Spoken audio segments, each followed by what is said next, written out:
शाहीन शाह अफरीदी के अलावा हमारे बॉलर्स फेल होते हुए हमें नज़र आ रहे हैं। उसकी बुनियादी वजह ये थी कि इस पिच के ऊपर गेम प्लान था ऑस्ट्रेलिया के पास और ऑस्ट्रेलिया ने उस गेम प्लान को सही मानों में एग्जीक्यूट किया। आप जब 368 चेस करने के लिए जाए ना तो फिर इस जहन के अंदर आपके कुछ अलग सोच होनी चाहिए। 368 पहाड़ जैसा स्कोर है तो फिर सोच भी पहाड़ जैसी होनी चाहिए। And disappointment continues as Pakistan suffered their successive defeat in cricket world cup after being beaten by Australia by 62 runs. अस्सलाम वालेकुम एवरीवन, मैं हूं Hina Didar and you are watching Geo digital. Well, आज का इंट्रोडक्शन इतना हैप्पी फेस के साथ तो नहीं होना चाहिए because as a cricket fan, वो भी स्पेशली अगर पाकिस्तान के क्रिकेट फ़ैन हम हो और 2 बार शिकस्त खाने के बाद जिस तरह टीम का मोराल डाउन होता है उस तरह फैंस के लिए भी बहुत फ्रस्ट्रेटिंग होता है। वेल, लास्ट मैच भी पाकिस्तान ऑस्ट्रेलिया के हाथों हार चुका है और क्योंकि लास्ट मैच को देखकर हम बात कर रहे थे कि नेट रन रेट को लेकर अगर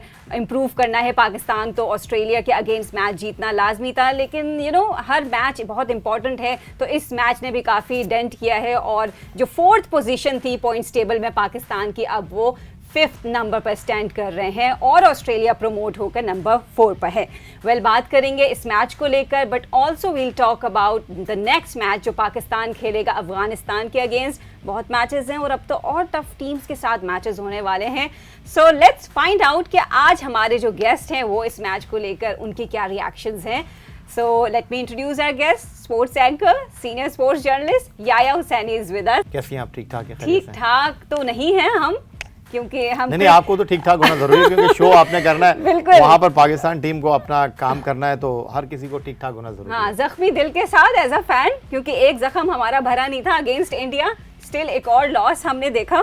तो पहले अब मैं बॉलिंग यूनिट की डिस्कशन लेकर हम शुरू करेंगे, लेकिन फर्स्ट आई विल आस्क के टॉस के डिसीजन को लेकर आप क्या सोचते हैं? वैसे ज़्यादातर जो ओपिनियंस हमें नज़र आ रहे थे वो बैटिंग फर्स्ट को लेकर आ रहे थे, तो बॉलिंग फर्स्ट ने हर्ट किया पाकिस्तान? देखिए ना, मैच हो चुका है और मैच के बाद अब पोस्टमार्टम करना बहुत आसान काम है।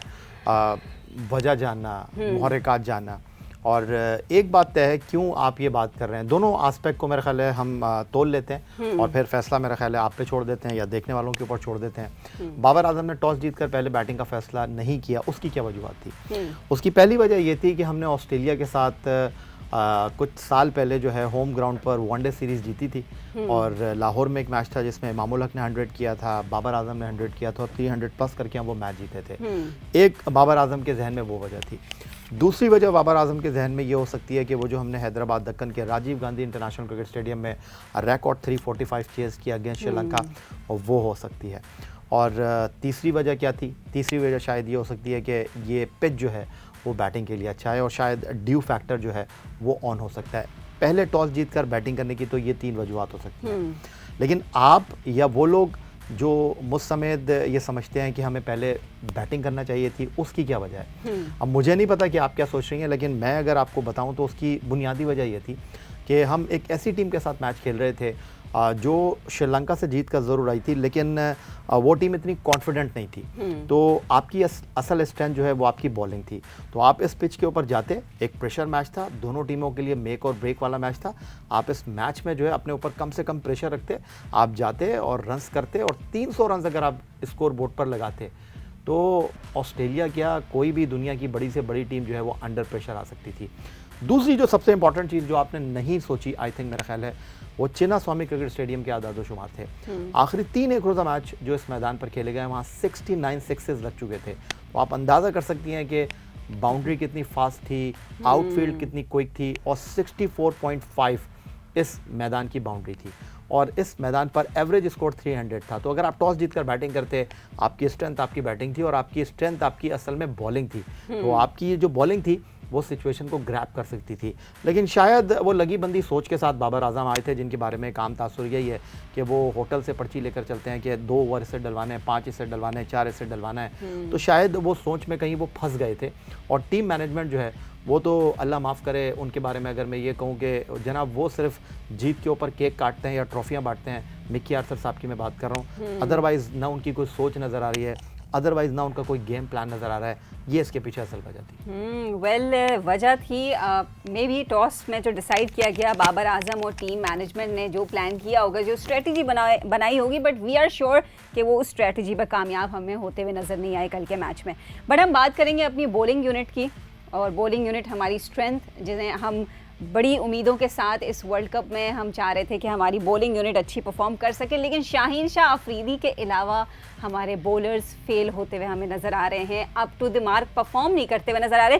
कल भी शाहीन ने 5 विकेट्स लिए, लेकिन जनाब थोड़ी देर हो चुकी थी, डैमेज मतलब एक बड़ा टारगेट बन चुका था 368। I mean Pakistan is not that good at chasing, जिस तरह दूसरी टीम की अगर हम चले कंपैरिजन ना करें, बट स्टिल पाकिस्तान की चेज़ करना स्ट्रेंथ नहीं है ना। मेरा ख्याल है कि वो जो आपने अभी एक जुमला इस्तेमाल किया है ना कि डैमेज हैज़ बीन डन, तो मेरा ख्याल है डैमेज हो चुके थे आप, और पुलों के नीचे से पानी गुजर चुका था, और उसके बाद आप रेस्क्यू करने के लिए आए। ठीक है, आखिरी 10 ओवर में आपने 70 रन दिए, 6 खिलाड़ी उनके आउट किए, और इंडिविजुअल ब्रिलियंस की अगर हम बात करते हैं तो शाहीन शाह अफरीदी ने 5 आउट किए। इससे पहले 2019 वर्ल्ड कप में वो 6 विकेट की एक परफॉर्मेंस दे चुके थे। उनके अपने लिए तो ये बहुत अच्छा था, और हमारे लिए इस एतबार से अच्छा था कि हमने उनको लग रहा था कि वो 400 के ऊपर जाएंगे, उनको रोका 400 के अंदर। That's wonderful. बट आपका तज्जिया बिल्कुल ठीक है कि जो हमारी बॉलिंग है वो अप टू द मार्क नहीं थी। और क्यों अप टू द मार्क नहीं थी, उसकी बुनियादी वजह ये थी कि इस पिच के ऊपर गेम प्लान था ऑस्ट्रेलिया के पास, और ऑस्ट्रेलिया ने उस गेम प्लान को सही मानों में एग्जीक्यूट किया। अगर आप देखें तो जिस अंदाज में वार्नर खेल रहे थे, जिस अंदाज में मिचेल मार्श खेल रहे थे, उनके पास वाज़े गेम प्लान था कि भाई इस पिच के ऊपर 300 कम होंगे, तो अगर आप 300 से ऊपर जाएंगे तो ही मामला बनेगा। और आप वो जो 259 रन की पार्टनरशिप देख रहे हैं, उसके बाद सिर्फ स्कोर में 108 रन का इनके बाकी मानदा 6 खिलाड़ी इजाफा कर सके। तो वाज़े तौर पर ये लगा कि जो आप रन कर सकते हैं, जो आप लूट सकते हैं, वो ऊपर से लूटा मिचेल मार्श ने, डेविड वार्नर ने, और हारिस रऊफ बहुत ज़्यादा एक्सपेंसिव रहे। और मेरे लिए इसलिए हैरानकुन बात नहीं थी कि हारिस रऊफ तो पिटते हैं, कोई नई बात तो है नहीं। हाँ, दूसरी जो नई बात थी वो ये थी कि बाबर आजम ने एक अच्छी डिसीजन की कि वो सबसे पहले इफ्तिखार को लेकर आए बॉल डालने के लिए, बट जितनी अच्छी कैप्टनसी पैट कमिंस ने की, आई थिंक मेरा ख्याल है 40 नंबर जो है वो पैट कमिंस को उनकी जीत में उनकी कप्तानी के देना चाहूँगा। जिस तरह वो ऑन एंड ऑफ अपने बॉलर्स को तब्दील कर रहे थे, शायद वो चीज़ हमने अपने कप्तान में नहीं देखी, और इस वजह से हमको नाकामी का सामना करना पड़ा। ऑल्सो एक और पॉइंट यहाँ पर ये है कि बॉलिंग यूनिट में हमें सिर्फ शाहीन आफरीदी ही एफर्ट लगाते दिखेंगे तो एक बड़ा कंसर्न है, पूरी यूनिट नहीं परफॉर्म नहीं करेगी, और एक शाहीन पर भी जाके बर्डन होगा परफॉर्म। मैं इसमें एक थोड़ी सी चीज़ ऐड कर दूँ हिना कि शाहीन आफरीदी को ये सोच छोड़ देनी चाहिए कि भाई पहले 3 ओवर के ही वो बॉलर हैं, उन्होंने आके सेकंड स्पेल में भी तो आउट करके दिया ना। दूसरी बात, आई थिंक बाबर ने उनको लेट कर दिया। आप मिचेल स्टार्क को देखें, वेवर्ट लग रहे थे, वाइट बॉल कर रहे थे, उनको 20 ओवर के बाद वो दोबारा बॉल डालने के लिए लेकर आए। आप शाहीन को लेकर आए हैं 35 ओवर के बाद, जब सब कुछ आपके हाथ से लुट चुका था, आपने सिर्फ जो है रेस्क्यू करना था, वो रेस्क्यू किया उन्होंने। आपको शाहीन को लेकर आना चाहिए था, और मैं इस बात का हामी हूँ कि भाई शाहीन आफरीदी को आप 30 ओवर के अंदर 10 ओवर डलवा दें। आपने नहीं डलवाया, आप एक हैंड से हारिस को लगा के रखा, हसन अली को आप लेकर आए, आप नवाज से बॉलिंग करवाते रहे, खमियाजा आपको भुगतना पड़ा। Yes definitely. वेल हम उसामा मीर की भी बात करते हैं, क्योंकि उसामा मीर शादाब के रिप्लेस में आए थे और बहुत बात हो रही थी उनके लिए। फैंस भी कह रहे थे, जर्नलिस्ट भी कह रहे थे, इवन क्रिकेट एक्सपर्ट्स भी कह रहे थे कि चेंज आना चाहिए। उसामा मीर का बहुत अच्छा मौका था खुद की परफॉर्मेंस दिखाने का, खुद को मनवाने का, लेकिन वो कैच ड्रॉप ने उन्हें मेरे ख्याल से उनका कॉन्फिडेंस शैटर किया है। बट स्टिल हम उसामा मीर को मेरे ख्याल से क्रिटिसाइज़ नहीं करेंगे, पहला मैच, एक ही मैच मिला है। आपने उसामा मीर की परफॉर्मेंस को कितना इम्पैक्टफुल समझा फॉर द टीम? मेरा ख्याल में तो है ना, बहुत अच्छी बॉलिंग की उसामा मीर ने, और उन्होंने बहुत ज़्यादा कंटेन भी किया रन्स को। एंड आई थिंक मेरा ख्याल है कि वो जो आप कैच की बात कर रही हैं कि कैच उनसे ड्रॉप हो गया, देखिए प्रेशर मैच था, मैं मानता हूँ सिटर था, आसान कैच था, लेकिन मुझे नहीं पता कि आप ग्राउंड में कितनी बार उतरी हैं, ग्राउंड का प्रेशर ही बहुत डिफरेंट होता है। पहली मरतबा वर्ल्ड कप का मैच खेलना, उम्मीदों के साथ, तवक्कुआत के साथ, एहसासात के साथ। लेकिन यहाँ पर एक चीज़ जो मैं आपके साथ शेयर करना चाहूँगा, जिसके बाद आपको इस चीज़ का अंदाज़ा होगा कि टीम मैनेजमेंट उनके साथ कितनी संजीदा थी खिलाने में। होता ये है कि आप एक खिलाड़ी को जो इतने बड़े इवेंट में मैच खेल रहा हो और आपका टॉप क्लास बॉलर जो डिलीवर नहीं कर रहा हो, तो फिर आप उसकी जगह उसको लेकर आ रहे हो तो वैसे ही उसके ऊपर प्रेशर होता है। यस। तो अंदाज़ा आप इस बात से करें कि ओसामा मीर को आई थिंक मेरा ख्याल है कि ये नहीं पता था कि वो ये मैच खेल रहे हैं। उनको मैच वाले दिन इस बात का पता चला, हो सकता है शायद ग्राउंड में आकर उनको इस बात का पता चला हो, क्योंकि अगर ऐसा होता तो वो जो ऑप्शनल ट्रेनिंग सेशन था उसमें ओसामा मीर डेफिनेटली आते, वो अपने आप को तैयार ज़रूर करते। आप किसी शादी में जा रहे होते हैं, आप किसी तकरीब में जा रहे होते हैं, तो फिर आप तैयारी वैसी ही करते हैं। आप अपने कपड़ों पे इस्त्री करते हैं, जूतों पे पॉलिश करते हैं, आप अपनी मैचिंग की चीज़ें निकालते हैं। तो ओसामा मीर को पता ही नहीं था कि वो मैच खेल रहे हैं। तो जब ऐसे सडनली वो मैच खेलने के लिए आएंगे तो फिर ऐसे कैच तो ड्रॉप होंगे। डेफिनेटली। वेल, ये तो बॉलिंग यूनिट थी हमारी जिसने अपनी एफर्ट तो लगाई, लेकिन कुछ खास एफर्ट नहीं लगी जो पाकिस्तान को फ़ायदा पहुंचा सके। But let's come to the batting unit of Pakistan. जिस तरह ऑस्ट्रेलियन ओपनर्स ने इनक्रेडिबल परफॉर्मेंस दिखाई और एक ज़बरदस्त पार्टनरशिप दिखाई, जिसकी वजह से उनकी टीम को ऑफ कोर्स बेनिफिट हुआ, फ़ायदा हुआ। लेकिन हमारी ओपनिंग पार्टनरशिप को लेकर हम बात करते हैं, अब्दुल्ला शफीक और इमामुल हक। हमारी ओपनिंग पार्टनरशिप वैसे कुछ खास चल नहीं रही थी, पिक तो गई at the crease, but slow हमें पार्टनरशिप नजर आई। आप समझते हैं स्टार्ट लिया तो अच्छा लिया, बट स्पीड अप नहीं कर पाए। देखिए ना, बात दरअसल ये है कि आप जब 368 चेस करने के लिए जाए ना, तो फिर इस जहन के अंदर आपके कुछ अलग सोच होनी चाहिए। 368 पहाड़ जैसा स्कोर है, तो फिर सोच भी पहाड़ जैसी होनी चाहिए, ऊंचा सोचना चाहिए आपको।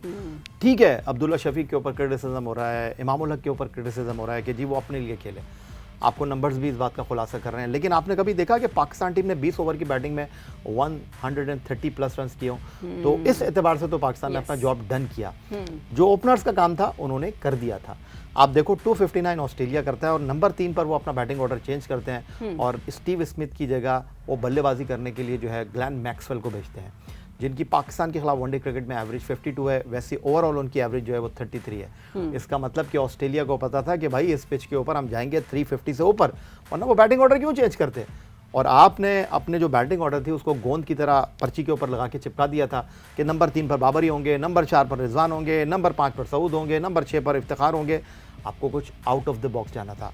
आपको रिजवान को नहीं भेजना था, आपको भेजना था जनाब नंबर 3 के ऊपर नवाज़ को, नंबर 3 पर आप ओसामा मीर को भेजते, नंबर 3 पर आप शाहीन शाह अफरीदी को भेजते, नंबर 3 के ऊपर आप इफ्तिखार को भेजते। भाई आप 20 गेंदें खेलें, 25 गेंदें खेलें, हमें 45 रन करके देखें।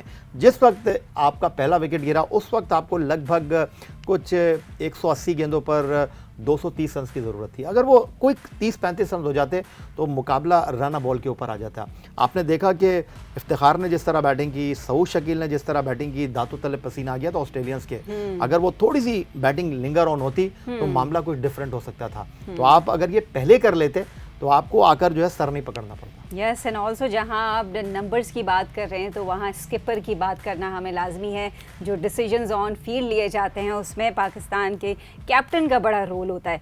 तो बाबर आजम के लिए कल का मैच बहुत इंपॉर्टेंट था, खुद को प्रूव करने के लिए। कल का मौका भी बाबर आजम ने गंवा दिया। तो आप सेम राय रखते हैं कि बाबर आजम को कल परफॉर्म करना चाहिए था, और अगर उनकी लॉन्ग इनिंग्स होती तो रिजल्ट थोड़ा बेहतर होता है, या हम क्लोज मैच हारते चले, यही कह सकते हैं हम? देखें बाबर आजम के इस वक्त अगर आप वर्ल्ड कप में नंबर देखें 5, 10, 50, 18, ये उनकी परफॉर्मेंस है। और शायद बाबर आजम के नाम के साथ ये परफॉर्मेंस सूट नहीं करती। बाबर आजम बड़े प्लेयर हैं, बड़े मैच में उनको परफॉर्म करना चाहिए, नहीं किया उन्होंने परफॉर्म। लेकिन डेफिनेटली उनके ऊपर प्रेशर तो होगा। स्टार्ट उन्होंने अच्छा किया था, 2 चौके भी उनको आकर मिले। बट शोएब मलिक को मैं सुन रहा था, उन्होंने बड़ी अच्छी बात बोली। उन्होंने कहा कि जब गेंद पिच के ऊपर स्पिन ना हो रहा हो और फास्ट बॉलर को बिल्कुल भी कोई हेल्प नहीं मिल रही हो, तो फिर आपको जो है वो आउट ऑफ द बॉक्स नहीं खेलना चाहिए, आपको वी में खेलना चाहिए, आपको डाउन द ऑर्डर आकर खेलना चाहिए। जब बॉल स्पिन नहीं हो रहा हो, अगर आप निकल कर भी खेलेंगे ना स्पिनर को, तो आप बीट नहीं हो सकते। तो उस अप्रोच के साथ आपको जाना चाहिए था। आप अगर रिजवान को देखें, वो ऑफ स्टंप के बॉल को खींच रहे हैं। बाबर आजम भी जो है वो सिमिलर उनका डिसमिसल हुआ जैसे वो नीदरलैंड के खिलाफ आउट हुए थे ऑन साइड पर खेलते हुए, सेम बाबर आजम उसी तरह आउट हुए। तो शोएब मलिक का कहना था, हैरानगी का वो इजहार कर रहे थे कि भाई आपको ऐसी सिचुएशन में, ये बात इंडिया के मैच में भी हुई, कि आपको जब स्पिनर बॉल कर रहा हो, आप सेट हो गए हो, तो आपको निकल कर मारना चाहिए। अब अगर वार्नर को देखें, आप अगर मिचेल मार्श को देखें, उन्होंने अटैक किया, उन्होंने तो फास्ट बॉलर को खड़े खड़े छक्के मारे। आप सऊद शकील को देखो, उन्होंने मिचेल स्टार्क के सर के ऊपर से मारा।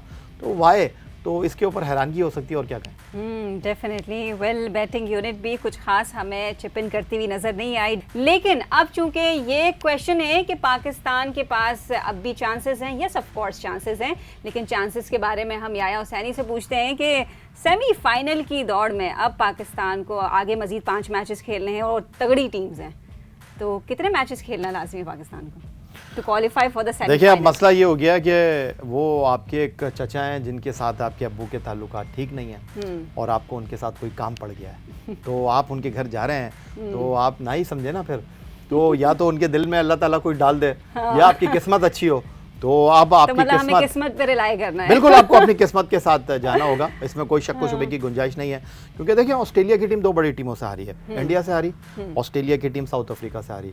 हम किससे हारे हैं? हम इंडिया से भी हार गए, ऑस्ट्रेलिया से भी हार गए। अब हमारे पास 3 ऐसे मैच हैं जिनको हमने फिनिश करना है जीत के साथ, New Zealand, south Africa and England. और ये तीनों टीमें फंसी हुई हैं। आज इंग्लैंड की टीम जो है वो साउथ अफ्रीका से खेल रही है वानखेड़े स्टेडियम मुंबई में, और डेफिनेटली वो चाहेंगे कि आज मैच जीते। हालांकि लोग उनको अंडर एस्टिमेट कर रहे हैं और नहीं लग रहा लोगों को कि जी इंग्लैंड की टीम जीतेगी, बट मैं ऑल आउट जा रहा हूँ इंग्लैंड के साथ, और मुझे लगता है कि आज अगर कोई जीत के बाहर निकलेगा तो वो इंग्लैंड की टीम होगी। बैन स्टोक भी वापस आए हैं, तो अब इन टीमों के पास भी गलती की गुंजाइश नहीं है। तो मुझे लगता है कि हमारे पास 2 ऐसे मैच हैं, अफगानिस्तान के और बांग्लादेश के, लेकिन जिस तरह हमारी बैटिंग लाइनअप स्पिनर्स के ऊपर एक्सपोज हो रही है, आई थिंक मेरा ख्याल है कि स्पिन अटैक बांग्लादेश का भी बुरा नहीं है, स्पिन अटैक अफगानिस्तान का भी बुरा नहीं है। चलें उन मैचों को हम साइड में रख देखते हैं। मैं आपसे सवाल पूछता हूं कि आपको लगता है कि England, New Zealand and south Africa, हम तीनों के तीनों मैच जीत जाएंगे? वेल, जो जिस सिचुएशन में पाकिस्तान है, I don't think so with this team effort, बहुत मुश्किल। देखिए, आपको सेमीफाइनल में जाने के लिए कम से कम 5 मैच जीतना है। जी, प्रैक्टिकली आप बोल रहे हैं, सेमीफाइनल में जाने के लिए आपको 5 मैच जीतना है और अपने आप को सिक्योर करने के लिए आखिरी 4 में 4 मैच जीतना है। तो अब आपके मैच रह गए 5, तो अब आपको 4 मैचों को जीतने की ज़रूरत है। तो ये 5 मैच आपने को मैंने बता दिए हैं, New Zealand, England, south Africa, Bangladesh and Afghanistan. तो आप बता दीजिए कि इनमें से 5 के 5 मैच हम जीत सकते हैं इस परफॉर्मेंस के साथ, इस कंटिन्यूटी के साथ। वेल, तो बिल्कुल आपने सही कहा, हमें किस्मत पे ही रिलाई करना पड़ेगा, क्योंकि वैसे ही हमारी टीम इतनी अनप्रेडिक्टेबल है, कब क्या कर जाए, हारे जीते पता नहीं चलता है। लेकिन चूंकि हम मैचेस की बात कर रहे हैं, तो नेक्स्ट मैच पाकिस्तान को अफगानिस्तान के साथ खेलना है, एंड बी वेयर, अफगानिस्तान ने एक अपसेट करके दिखाया है, इंग्लैंड को हरा गए। आई मीन डिफेंडिंग चैंपियन को उनका मोराल तो हाई था, लेकिन नेक्स्ट मैच वो हार चुके थे, but still Afghanistan of course tough time देगी। अगर इंग्लैंड को हरा सकती है तो पाकिस्तान को भी हरा सकती है। तो अब नेक्स्ट मूव पाकिस्तान का क्या होना चाहिए? अब 2 बार तो हार चुके हैं, of course confidence level I know low होगा, बट स्टिल प्लेइंग 11 में कोई चेंजेस एक्सपेक्ट कर रहे हैं, होना चाहिए। देखिए, कॉन्फिडेंस लेवल की जहाँ तक आप बात कर रही हैं ना, कॉन्फिडेंस लेवल ये है कि आप जब अहमदाबाद से निकले थे तो सर झुके हुए थे और आंखें नीची थी, और अब जब आप चिन्नास्वामी स्टेडियम बेंगलोर से हारकर होटल आए और होटल से आप अब मद्रास, जो कि पुराना नाम है चेन्नई का, वहाँ के लिए आप सफ़र कर रहे थे, एक बार फिर आपकी आंखें झुकी हुई थी, सर नीचे थे, और आप बस कैमरे को देखे बगैर जो है अपनी बस के अंदर जा रहे थे। तो चिप्स डाउन है, इसमें कोई शक नहीं है। लेकिन जो आप अफगानिस्तान के मैच की बात कर रही हैं, मैंने आपको बता दिया कि अफगानिस्तान के मैच को कह रहे हैं कि स्पिनर्स का मैच है। अफगानिस्तान के पास 3 टॉप क्लास स्पिनर हैं, मुजीब, राशिद, और उनके साथ उनके जो तीसरे स्पिनर हैं एक्स कैप्टन नबी। तो अब मसला ये है कि चेन्नई की पिच के ऊपर जब ये शेड्यूल आया था, तभी हमने कंसर्न शो किया था कि जी अफगानिस्तान की स्ट्रेंथ स्पिन बॉलिंग है, और हम तब से उनसे डरे हुए हैं। अब तो उन्होंने इंग्लैंड को फिरोज शाह कोटला में हराकर बता भी दिया है कि उनकी स्ट्रेंथ क्या है। तो अब जो सबसे बड़ा सवाल है कि मैं देख रहा हूँ कि इस वक्त जो एक हाइप क्रिएट हो रही है, आपको पता है कि हर मैच के बाद सोशल मीडिया जो है वो अपनी 11 बनाना शुरू कर देता है, मशवरे देना शुरू कर देता है। तो अब ये मशवरा दिया जा रहा है कि जी एक फास्ट बॉलर कम करके जो है शादाब खान को टीम में इंडक्ट किया जाए। मेरा ख्याल ये है कि आप एक ब्लंडर कर चुके हैं शादाब खान को लेकर आकर, अगला ब्लंडर आप अब उनको अफगानिस्तान के खिलाफ टीम में इंडक्ट करके करेंगे, क्योंकि अफगानिस्तान की अगर टॉप ऑर्डर की आप बात करते हैं, जो उनके गुरबाज जो ओपनर हैं और इब्राहिम ज़ादरान जो उनके ओपनर हैं, उन्होंने, अगर आपको याद हो, अफगानिस्तान ने जब पाकिस्तान के साथ एशिया कप से पहले श्रीलंका में 3 एक रोज़ा मैचों की सीरीज़ खेली थी, तो एक मैच में उन्होंने अपनी टीम को जो है वो 40 ओवर तक संभाल के रखा था। आई थिंक 239 की ओपनिंग पार्टनरशिप थी या 200 प्लस की ओपनिंग पार्टनरशिप थी। तो उनका ओपनिंग जो है उनका सर का ताज है। Yes. तो यहाँ पर आपकी फास्ट बॉलिंग वैसे ही स्ट्रगल कर रही है और अगर आपने उनको ये मौका और फराहम कर दिया। दूसरी बात ये है कि आई थिंक मेरा ख्याल है इसी बैलेंस के साथ आपको जाना चाहिए, क्योंकि थोड़ा सा आपको निडर होकर खेलना है। अफ़गानिस्तान को आप हराएंगे तो एक बार फिर आपकी उम्मीदों के चिराग रोशन हो जाएंगे।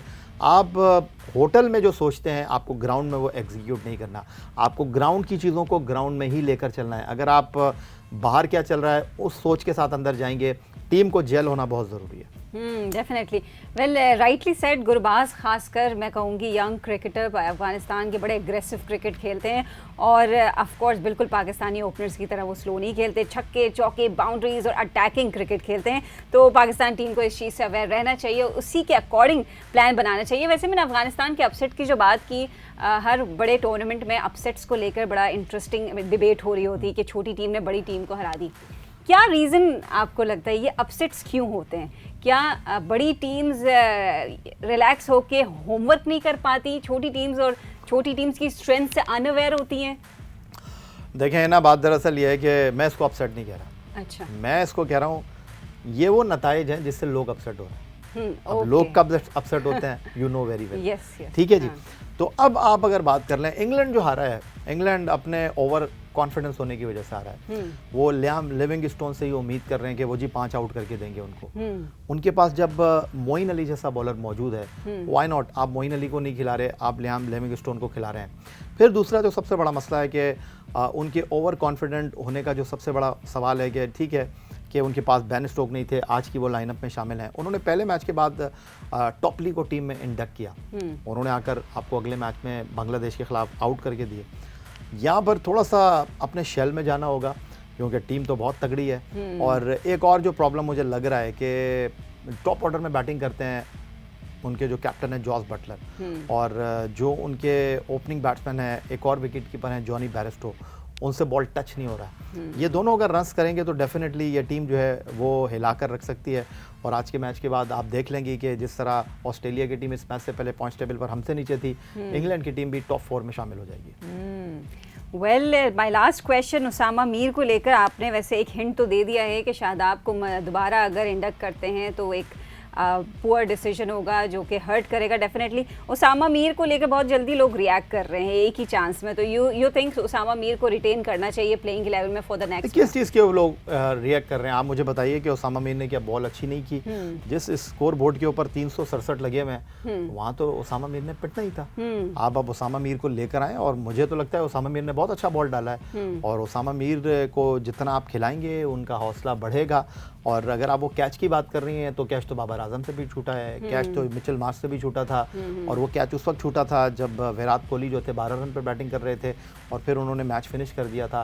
कैच तो हसन अली से भी छूटा था वर्ल्ड T20 में और पाकिस्तान ऑस्ट्रेलिया से हार गया था। कैच तो राहत अली से भी छूटा था 2015 में एडिलेड में और शेन वॉटसन ने मैच ख़त्म कर दिया था। कैचेस तो छूटते रहते हैं, ठीक है, कॉस्टली था ये कैच, लेकिन फिर आपको ये भी सोचना चाहिए कि ऑस्ट्रेलिया ने भी कैच छोड़ा है। ऑस्ट्रेलिया अगर पाकिस्तान के कैच पकड़ लेता तो आज आप जो बात कर रहे हैं कि पाकिस्तान ने 305 किए, कि आपको लगता है कि वो 305 होते? डेफिनेटली। वेल, यहाँ पर हम आपसे इजाज़त मांगेंगे। Thank you so much Faya Husaini for your opinions. और आप क्या समझते हैं अगले मैच के लिए पाकिस्तान को प्लेइंग 11 के हवाले से हमें ज़रूर कमेंट बॉक्स में बताएं कि उसामा मीर को एक और मौका मिलना चाहिए, और what changes are you expecting for the match against Afghanistan. अपना ख्याल रखिए, अल्लाह हाफ़िज़।